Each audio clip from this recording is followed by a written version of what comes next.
And we're rolling. Excellent. So good afternoon. I am Chris Haley. I work at Vectra Networks, and I join you from sunny Cleveland, Ohio. And we're going to talk today about the use of covert communications in modern cyber attacks. So I guess first and foremost, what we're going to talk about just is the fundamental hidden communications that exist within the full construct of an attack, and both. I'll touch on a few different points around command and control and exfiltration, but really the couple tenets, I guess, before we get into that we need to remind ourselves is when you look at these types of behaviors and communications, the operative is much like the Beastie Boys, slow and low, and it's going to be don't get caught, right? So there's going to be command and control in communications that exist within different elements of the attack that are going to be spaced out over several thousand seconds potentially. I mentioned before that these types of channels are used for command and control and also exfiltration or the siphoning of data out of the environment. The other thing we have to acknowledge too is that when we look at attackers, we look at some of these nation-state entities. They're not morons. They're actually pretty smart people, and they're going to do their best to conceal their identity and hide and not get caught. So that's really the few tenets that we're going to talk about relative to hidden communications. So when we look at the phases of a cyber attack, many of you have heard of, or at least read about and studied in detail around kill chain theory, some of the models that exist. Probably most common is the Lockheed approach. And really, there's a few elements when you're looking at behavior, and that's what Vectra does. That's kind of the approach that we take with cybersecurity is around behavior within a network. And we look at the life cycle of an attack. So when you look at just what are the elements, right, there's a few phases. One is around kind of this opportunistic type of threat that, think of rattling doorknobs and top 30 things you didn't know about Donald Trump. You go to one of those clickbait sites and it's just pockmarked and littered with different, click fraud ad objects within the site. You may get infected with some type of Bitcoin mining or a paper install type of, piece of code. But the ones that are most concerning is around these targeted threats and the types of threats that usually result in a couple things. One, I'm going to identify and profile your organization. So I have the desire to break into your company or your organization, and really the goal is to establish that position on the inside of the network.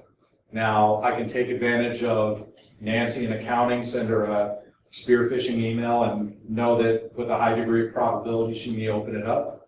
I may do the old tried and true method of throwing some USB keys in the parking lot and see what the pickup rate is. But nonetheless, we know that there's going to be a position established on the inside. And then ultimately, once I have gained that position, we're going to follow this phase of events, typically including a reconnaissance type of pattern on the inside. I'm going to map out the network, find out where the high-value data lives, how to get to that data, how to escalate privilege to a system that does have access to it or credentials that have access to it. And then ultimately, how do I get it and acquire it and then siphon it out of the network? So that's really the approach that my company takes in terms of evaluating the phases of an attack, especially once you're on the inside of a network.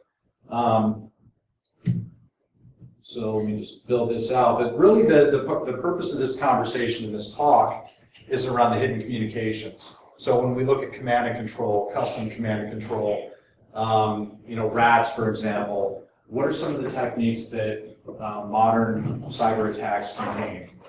So let's talk a little bit about CNC servers to begin with.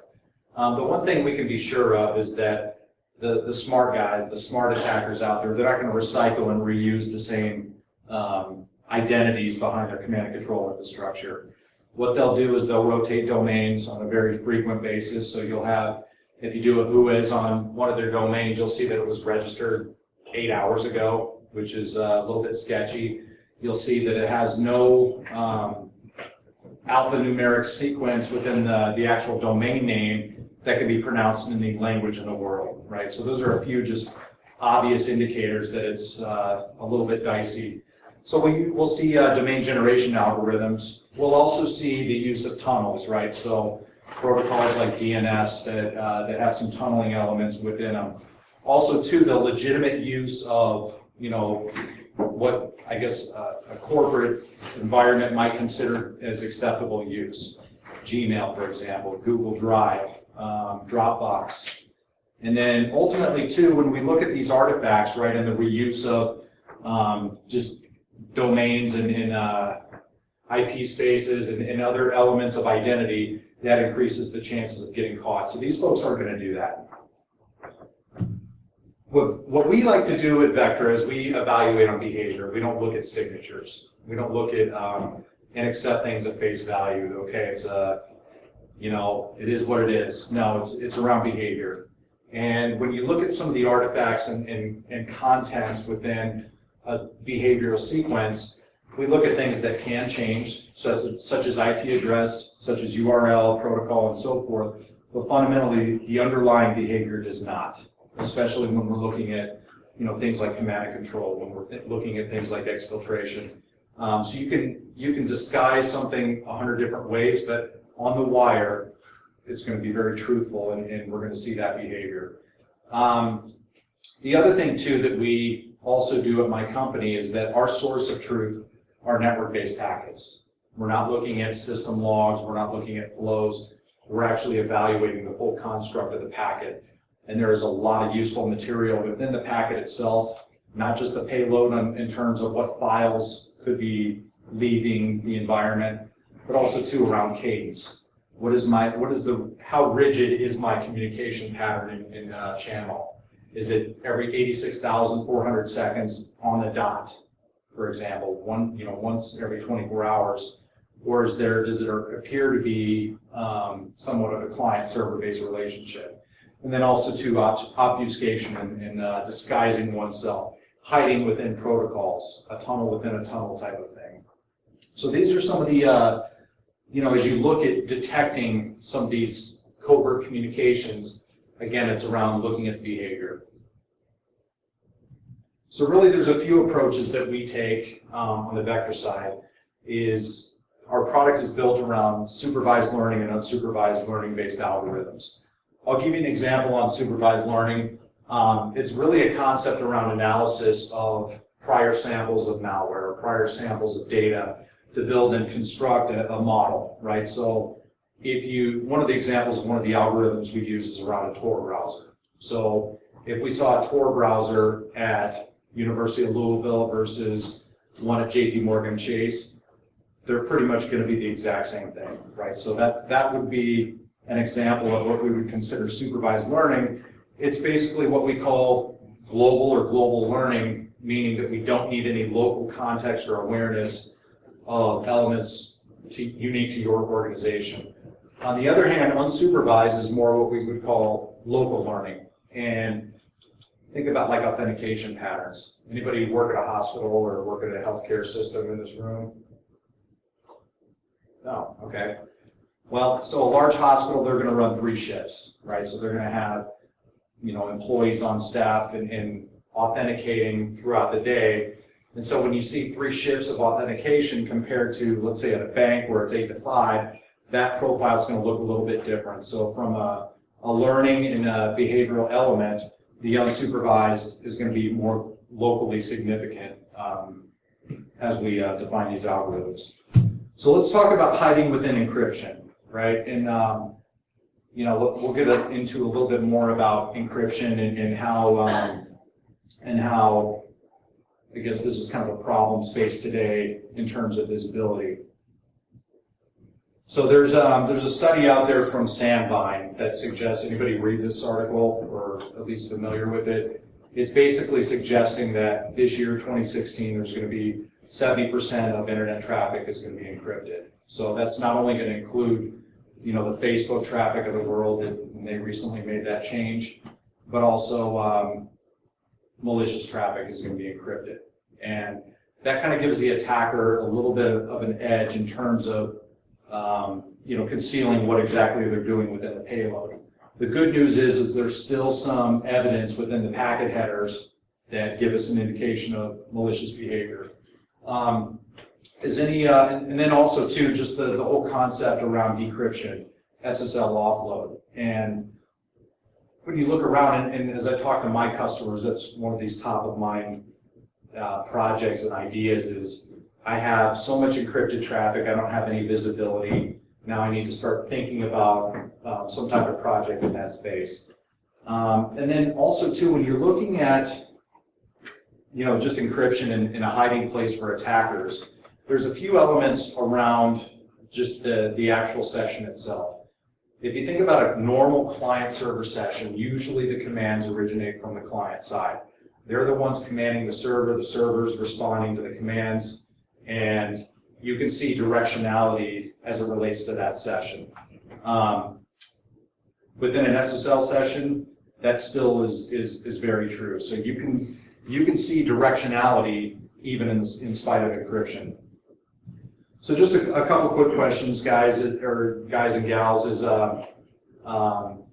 so number one, do you decrypt network traffic for security inspection today? Show of hands. Yes, all traffic is decrypted. One.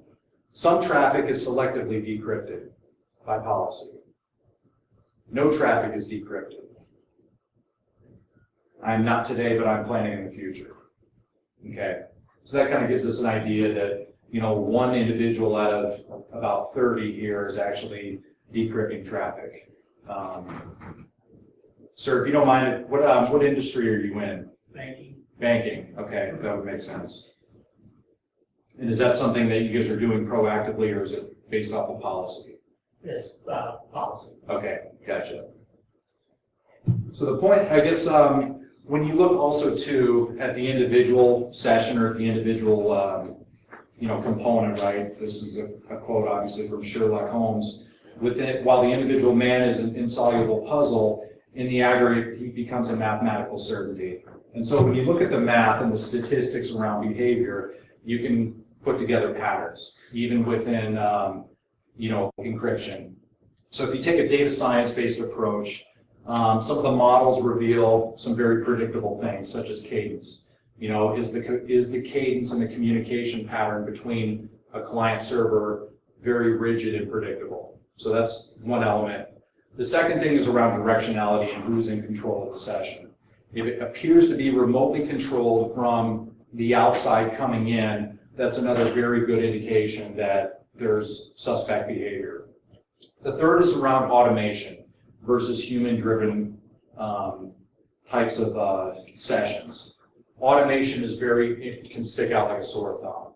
If it's a very rigid set of instructions coming back and forth, the exact same byte sequence is prevalent on the wiring within the cadence itself, that becomes a very predictable indication of the type of encrypted malicious behavior. So those are the types of things that we would look at within these patterns, right? Command and control instructions. What am I? I'm remotely controlling an offending machine, or I'm an offending party remotely controlling a machine that I have a position on. I have an encrypted tunnel in between that. So I'm firing down instructions on what I want this individual to do next. Remote access, for example, and then also maybe it's a dropper that's encrypted and I'm firing down malware updates. So that's really one element around encryption. The next thing is around hidden tunnels, right? So if we look at our friend Warden Norton, he discovers that Andy Dufresne had dug his way out of Shawshank. For all intents and purposes, it was a hidden tunnel. So what are hidden tunnels, right? When we look at techniques used by attackers, it's basically an embedded tunnel within an accepted protocol. What are the common ones used? DNS, right? HTTP, SSL. So when you look at what are the types of things that folks would use within a hidden tunnel, again, it goes into command and control, the instructions, right? So I want to make sure that traffic is allowed out through the perimeter firewall. So therefore, I'm going to use a protocol that everybody allows out, DNS, and I'm going to bury my control instructions within the actual name of the DNS text field, for example. The other thing that it's used for is exfiltration. So if I wanted to just piecemeal data out of the environment, that would be another use case behind that hidden tunnel. So I just touched on this a little bit. Hidden messages, data embedded within the DNS text field. At this point in time within the RFC, I think it's what, 255 characters is allowed in the text field. You know, if we're just blindly allowing DNS out, then, you know, is there a signature that can really identify those patterns, right? It's going to be, you know, kind of a moving target. And then also, too, it requires some intelligence around the pattern.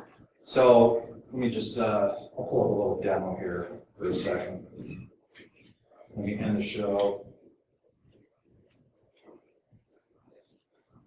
And let me open up Wireshark. I'll go ahead and start. So just as an experiment, if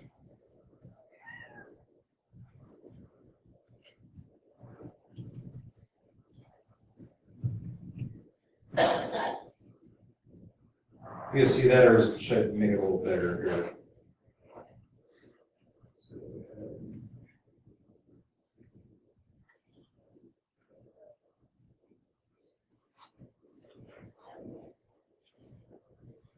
So if I just do an NS lookup on, let's say, google.com. Let's start this.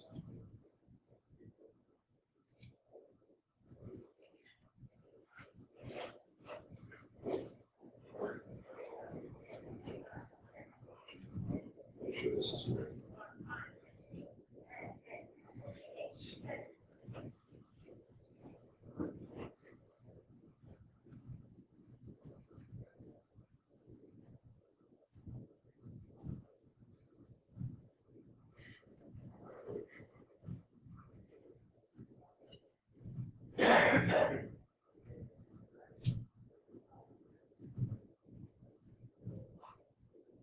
Wow. Let me try it. Let me just open up a file I saved offline. Let me give you an example of this.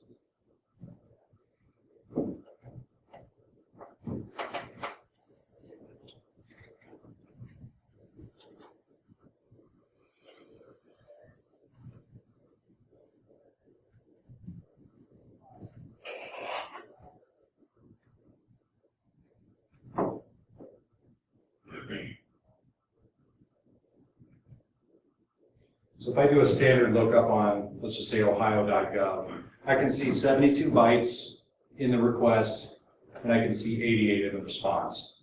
If I do a dig on the same domain name, I'll see this quad A record come back, as well as the MX record and the normal A record, right? So if I look at these, the typical behavior that we would see in DNS queries, for example, it's going to follow a very rigid pattern. Now, if I see a DNS tunnel, it might look something like this. Let me go ahead and find the hidden tunnel PCAP. This is the wrong one.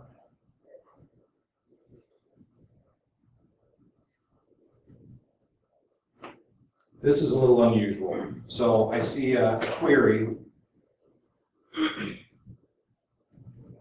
for this actual domain name.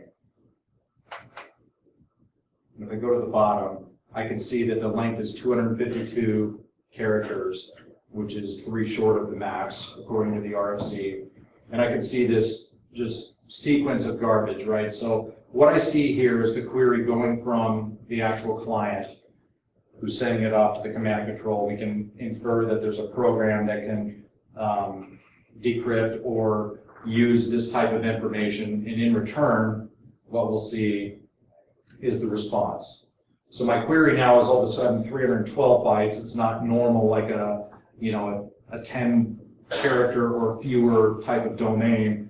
It's much larger. And then in my response, I can see here's my query, here's a response, 328 bytes. So the behavior looks a lot different. And you can infer just based off of the text field within the DNS query that it's command and control or exfil type of behavior.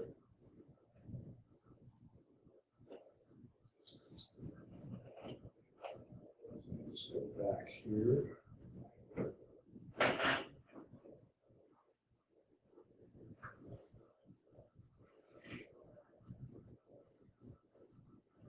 So the other, so HTTP is also another example where we see this tunneling type of behavior. We see it in optional fields within HTTP headers. The referrer field is a good example of that, where there's not a mandate to actually use any of those headers, but malicious behavior, they do stuff commands into those headers for the purposes of command control or exfil types of patterns. Difficult to detect if you're using just rudimentary security methods.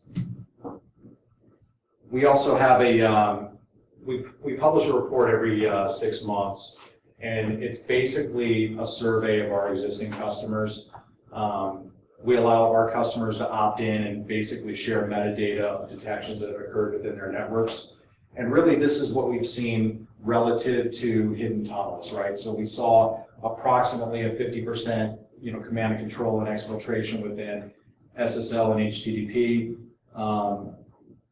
Or within HTTP, we saw mostly exfiltration, we saw some command and control, and then with DNS, we saw all command and control. So this is kind of an interesting, I guess, sample set.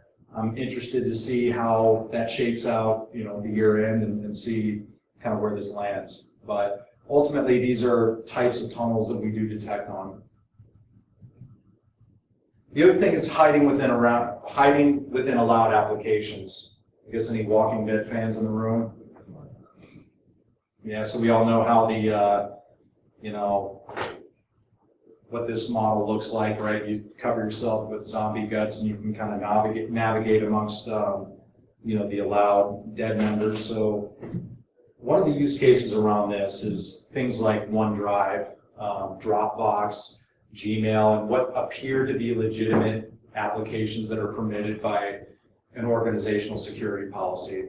Anybody hear about this one here where this attacking, or this, there was a piece of command and control malware that lived inside a Google Drafts folder. I'm not talking about that general that was having an affair with some high profile lady and he would exchange messages in their draft folder, but basically what this looked like was there was a command and control session that was running within the drafts folder of Gmail, and effectively this piece of malware running on a machine allowed kind of this invisible Internet Explorer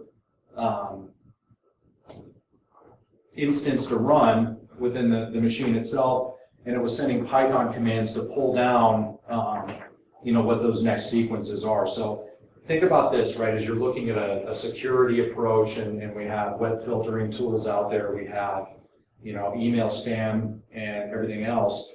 Attackers are using known good types of applications out there to effectively establish their CNC patterns, right? And this is kind of evades that whole whitelist blacklist theory. Gmail is kind of known good, and now we get out of this threat intelligence concept that if I'm hiding within known good, then that kind of eradicates that whole model in a way, or at least it disproves that this is bulletproof. Same thing. There's instances where Dropbox was used as a command and control. There was some event with Singapore that used Dropbox. So it's around identifying the behavior, not necessarily naming the species. So there's a study out there. I think one of the statistics are that somewhere between 15 to 18,000 new species are discovered every year on the planet. So that's roughly 40 to 50 a day. There's some studies out there suggesting that there's almost 1 million new variants of malware or malicious code that comes out every day. I didn't personally do the study, so I can't qualify or quantify that, but we know it's somewhere between hundreds of thousands upwards of 1 million. If we took that approach, right, so everybody learned about King Philip came over for grape soda, and we try to organize all the classes of species on the planet. It'd be very difficult to do from a malware perspective, especially if we were taking the approach that we had to name them all and then create a signature for all of them.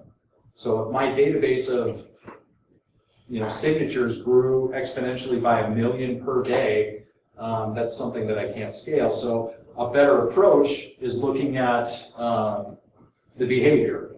Now, if I'm an attacker, or if I'm one of these guys in one of these software factories up in the Ukraine, for example, and my job is to write code and create hashes to basically evade threat intelligence feeds, and I sell that to other people, the behavior is going to look the same, but even though the hash is different. So that's really the approach that we take. And again, when we're looking at what's actually happening, you take into account this Gmail command and control drafts folder type of situation. There's some very useful things that we can see behaviorally, rather than just trust that, okay, I have an infected, or I have a host that's going to Gmail, therefore it must be legit. So it's a matter of looking beyond the actual names and nouns of the activity and looking at the verbs. So, you have a footnote here. Does it really matter if a scan originated from a laptop or an iPhone? We don't necessarily care the endpoint. We care about what we saw. So again, we saw, and then just to kind of capitalize on this, what we saw is this type of pulling instructions, and this is an actual algorithm and detection that we do fire. It's based on, command and control, sending down commands, and then the infected host basically saying what's happening next. It's a very sequential and rigid set of instructions. I'm sorry, quick interruption. Is there a Dave Whitsey? Dave? Okay, thanks.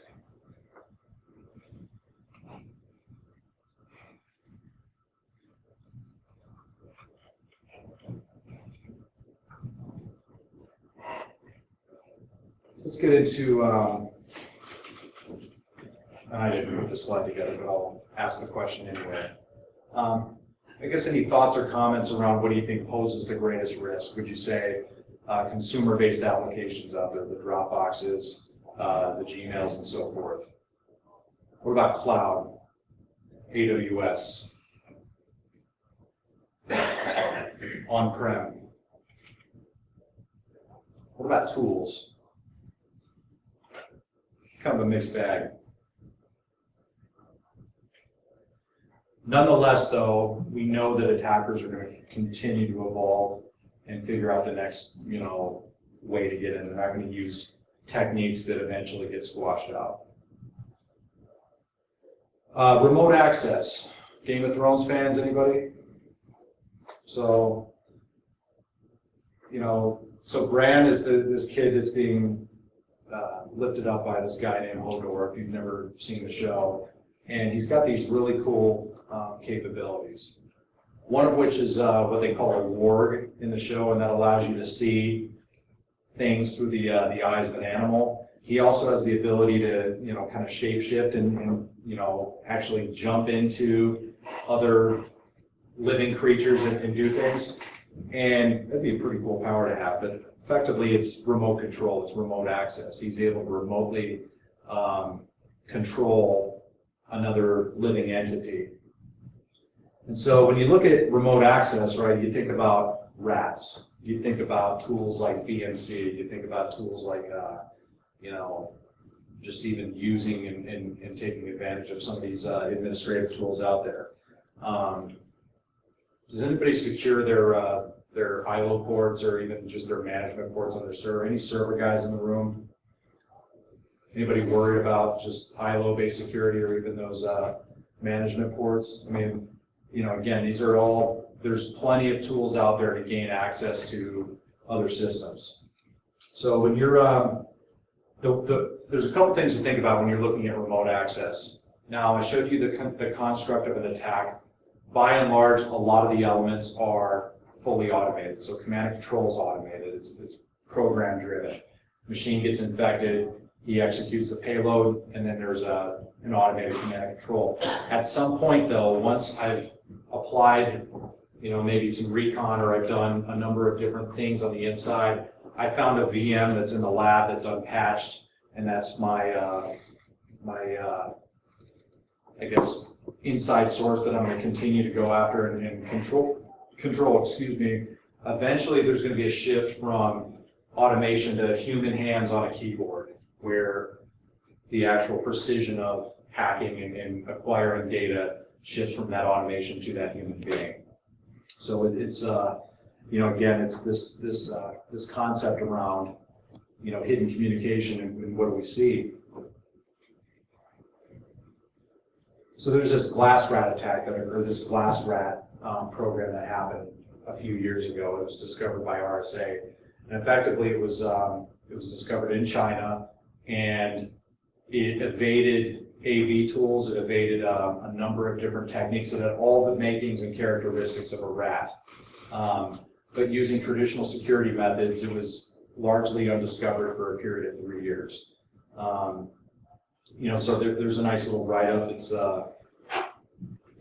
probably a 20-page document that is on the RSA website. But effectively, what they did is they stole a cert that was used by a legitimate entity, a valid certificate, and then they disposed of it once they established their the actual dropper on the endpoint, and it went largely undetected. So again, it's one of those things that you have to look at what types of technologies evade signatures and can still execute their purpose.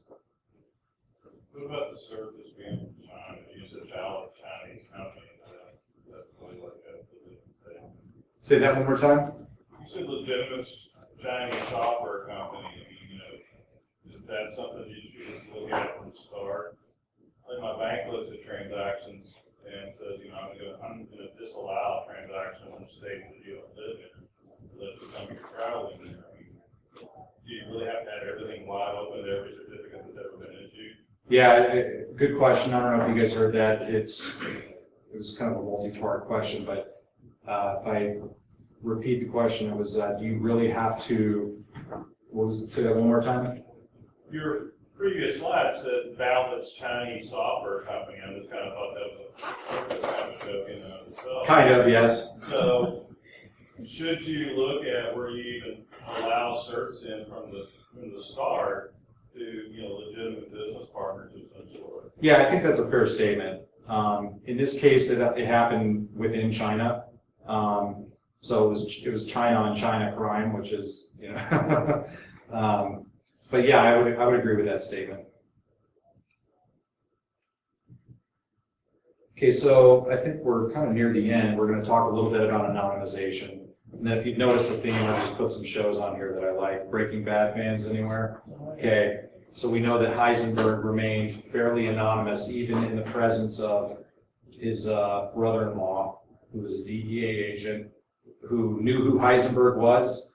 He was related to Walter White, and yet he was still able to remain anonymous up until the end of season 6, and all hell broke loose there. But again, we know this is a technique that we see relative to attack behavior.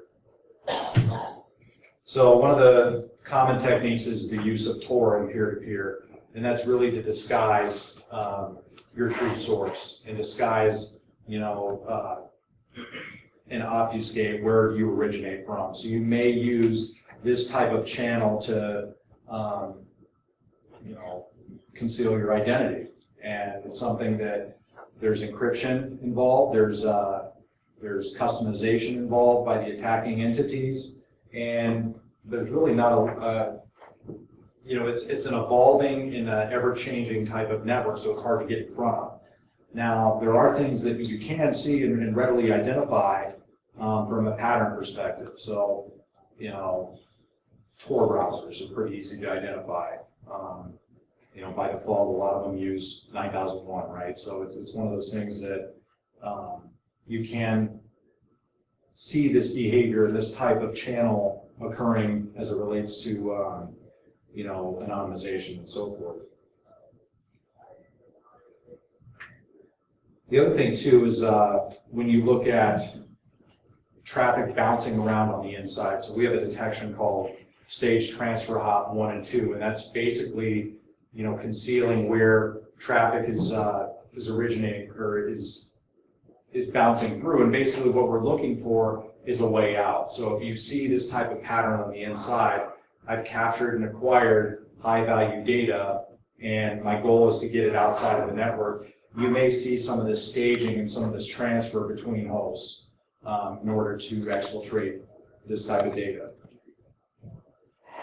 So last but not least, I really wanted to touch on the other pieces too. When there's a focus on identification in different patterns, right? It's worth mentioning too that there's a lot of non-human driven devices that reside within a given network.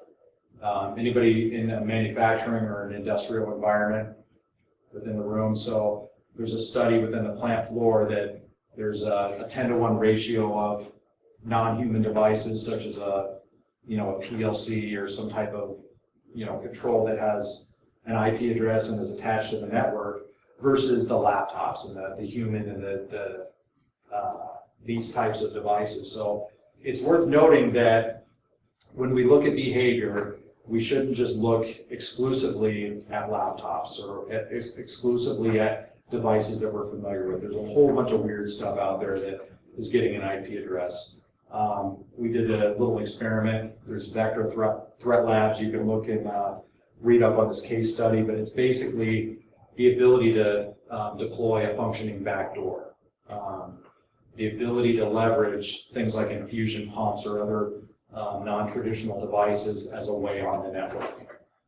So when you look at a hospital, right, there's a couple interesting things, even like a university, you can freely walk in and out. Nobody's going to really check to see who you are. You could be a guest. You could just start rolling through the hospital, and there's really no controls as to what you can and can't do. I mean, now if you wanted to kind of social engineer and buy yourself a coat, even better. But for the most part, you can walk in and find a network jack on the within the hospital. You can find a device that has the ability to install a backdoor on it. Same thing within a university that you could just pose as a student or a faculty member. So the point being is that non-traditional devices that have, and the way these things go, right? You think about if I work at a hospital and I hire a company to roll out 10,000 infusion pumps, they're going to put the same password on every single one of them. They're not going to authenticate it to AD. It's going to be default, and there's going to be very little controls. Their job is to get the installation done as quickly as possible, not to secure the environment.